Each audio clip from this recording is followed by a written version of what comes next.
Am I the a-hole for giving my husband his medicine? I read it. I've never used this website before, so I apologize if any formatting issues happen. I feel silly even posting this. I, 33 female, and my husband Mike, 36 male, have been together since high school. I love him so much. He was my first and only love, and he's been in my life for almost 20 years at this point. We've been through thick and thin together. The last few years, however, have certainly been some of the roughest times we've faced. A few years ago, Mike developed some health problems.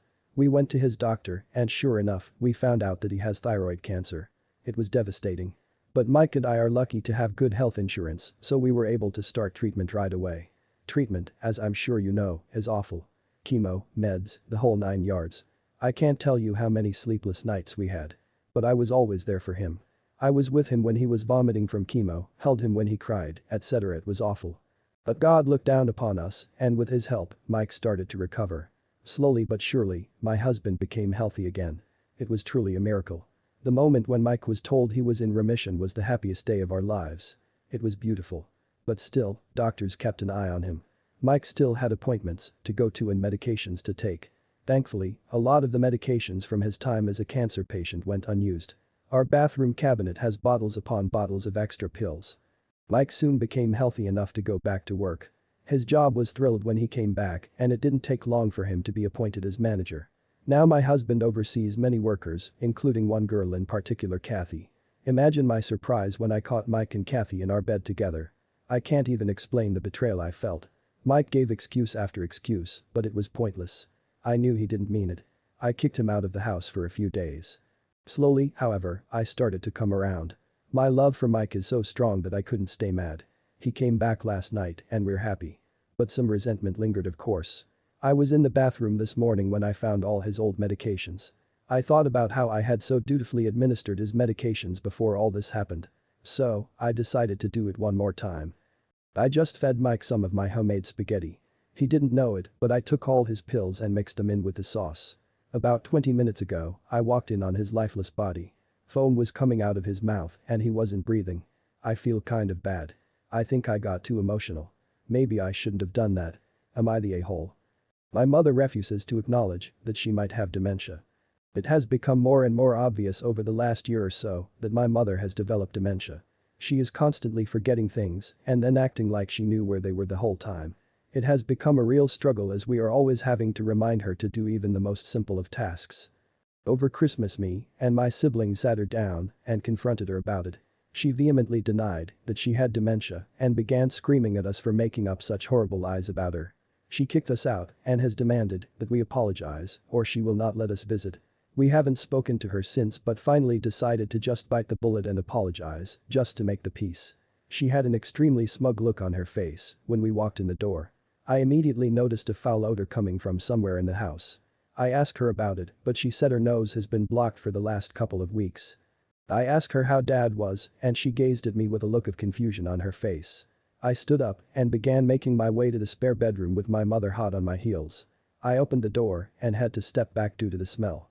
I stood there frozen while staring in at my bedridden father's rotting corpse lying on the bed surrounded by his own waste. I turned to my mother and she simply stated whoops before walking away. Am I the a-hole for wanting to break up with my girlfriend? First time poster here. My girlfriend and I have been dating for about 3 years by now.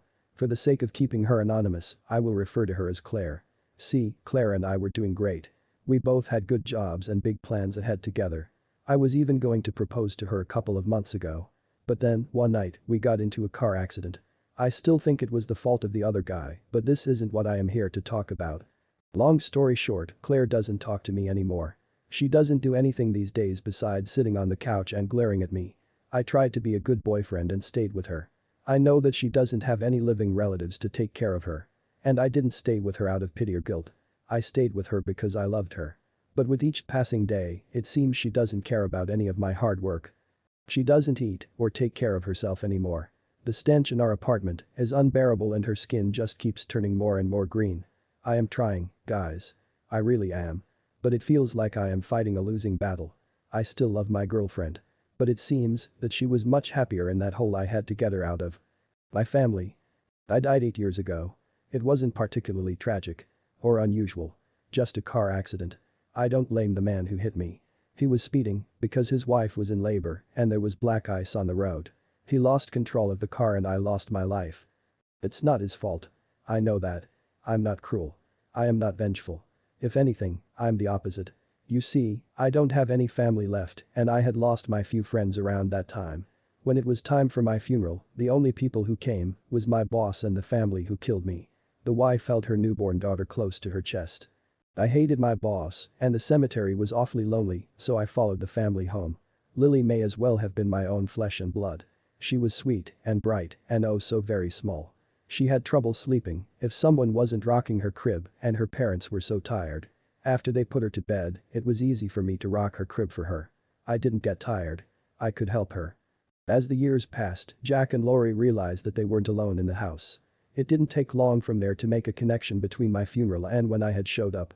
And I'd never been malevolent, so they weren't afraid or angry. They started to burn candles on the anniversary of my death day. They left an empty chair for meals and holidays. I really felt like a member of the family. Someone is trying to force the door. It's Lori's ex. He's obsessive. He's angry. He's going to hurt the family. My family. The thing about ghosts is that the more offerings you get, the stronger you become. I'd been enjoying candles, trinkets, and even the occasional food item for the past 5 years. I was strong from that. The knife feels warm in my hand. A shock of heat against the ice of my skin. Lori, Jack, and Lily are my family. I care about them. And they're not gonna join me yet.